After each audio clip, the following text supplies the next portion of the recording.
strikes me about this is that the lack of accountability on the PSA. I think we always are struck with the who guards the guards themselves. For myself, it's a minuscule thing. I've had 2 hip replacements, and I set it off every damn time. I feel like a common criminal. And well, in the standard vary, sometimes I tell them to be my hips, and I get one and a hand patted on my both hips. Other times I get hand patted after that's done from my ankles to my neck and through my crotch. And it's just annoying. On top of it all, I have a relative who has a name that unfortunately shows up on the do not fly list, and there's no accountability. There's no way a person can go to the TSA and put a set of metrics in and say, wait a minute, I'm not that person. That's the part the rest of this is, there's no specific, this movie doesn't tell me anything about what decentralizing would do or how you would revise the system from what it is. What I think needs to happen is Congress needs to be forced to tell the TSA they cannot run their own show. Regardless of the security involved, there has to be a way to allow citizens to be able to say, I need to check this out. I need to be able to have access to it. And I think it goes back to who guards the guards. Nobody does. That's what this movie shows me. Well, I couldn't agree with you more. I think you said it. It's the C word. Congress is the real culprit here. And what's interesting to me politically, and it's taken a while for me to figure it out, is that historically, you saw 2 congressmen up here that had a material role in creating this agency, which was created in 2 months after 9/11. Well, Congress doesn't do anything in 2 months. The best they could do is find out where to go eat in 2 months.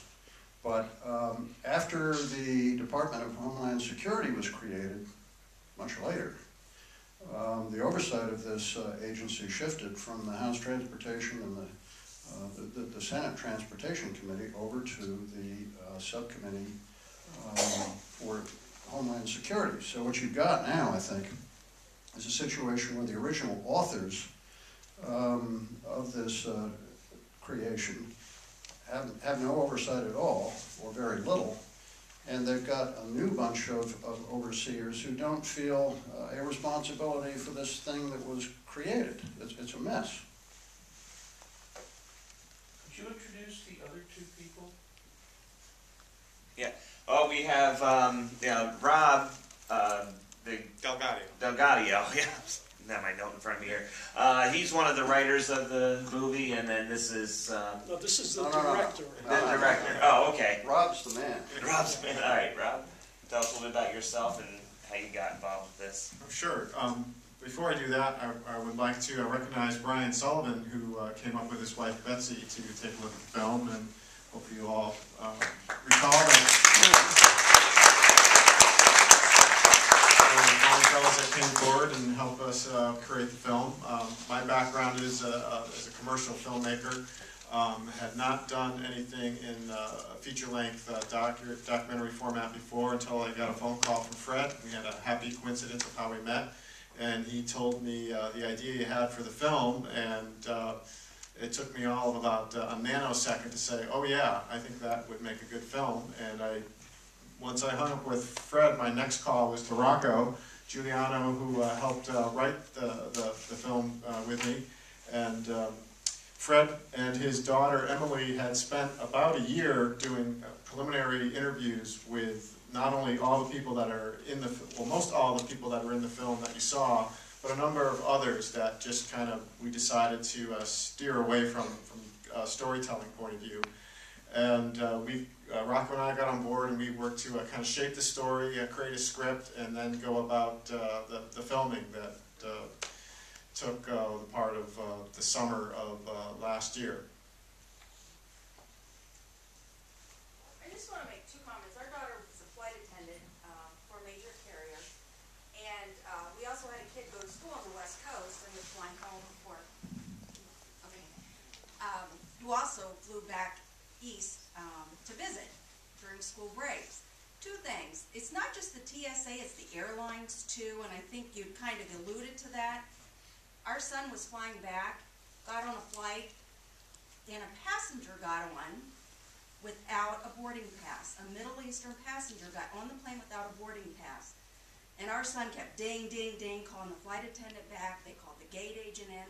They let this passenger stay on that flight without a boarding pass. So, you know, it's really passenger responsibility too on these flights to oversee this out there. So that's what I do, is I really rely, I think we have to take responsibility too as passengers. Watch what's going on those planes, be aware too, because we know the job's not getting done by other people. Well, I think that's a great comment, because if you look back over the past 9 years, it's been the passengers that have actually provided the most effective security on the airplanes, correct? You know, Richard Reed, this shoe bomber, was subdued by passengers, as was the Christmas bomber. The Christmas bomber, exactly. So, you know, you have basically the heightened awareness of the passengers, all of us, who now know that the paradigm has shifted. We're not going to go to Cuba for a free ride and get cocktails and coconuts while they negotiate. So we have to take kind of action on our own part. And the fact that the cockpit doors are now locked and reinforced. I mean, those are the two main things that have been achieved. And, you know, keep in mind that the request to, or the recommendation to reinforce those cockpit doors happened back in 1994 and 1995. And it was decided that it was going to be too costly to do, that there wasn't kind of the return on investment, if you will, for that kind of endeavor. So it was tabled aside, and now we know what happened. Do you think your bill's going to have any impact on the TSA in the future, or do you think you're going to make an impact? I think that the way the film will have an impact is if, for each one of these screenings and every time we're able to show it, that if all of you can kind of go back and spread the word a little bit. You know, it's a small independent film. Fred financed the whole project. Let me take a moment, probably to Fred's chagrin, to tell you a little bit about Fred. Fred is a retired publishing executive, and he had the means, upon the conclusion of his successful career, to do something about this. It was an issue that was very near and dear to him. The publishing entity that he had was an air charter guide that was designed to facilitate the use of charter aircraft and maximize those resources. And he happened to be, he's a pilot. He's been flying his own plane for 30-odd years, and he happened to be flying into New York City on 9/11, and so was kind of tangentially impacted by it, and witnessed the quick shotgun marriage, if you will, of TSA, and watched in horror, and had plenty of experience with the bureaucracy of FAA. He successfully, one of the few people who ever successfully sued the FAA and won. And took it upon himself to say, enough is enough, you know, that old broadcast news line, mad as hell, I'm not going to take it anymore. So hopefully all of you can go back and tell folks about the film that you saw and the issues that are raised here. The film's soon to be available on Netflix, DVD format, we're hoping in download version. It's soon to be on iTunes. A number of cable networks are going to have it video on demand, Cox, Time Warner, and Comcast. GBH? Is GBH interested?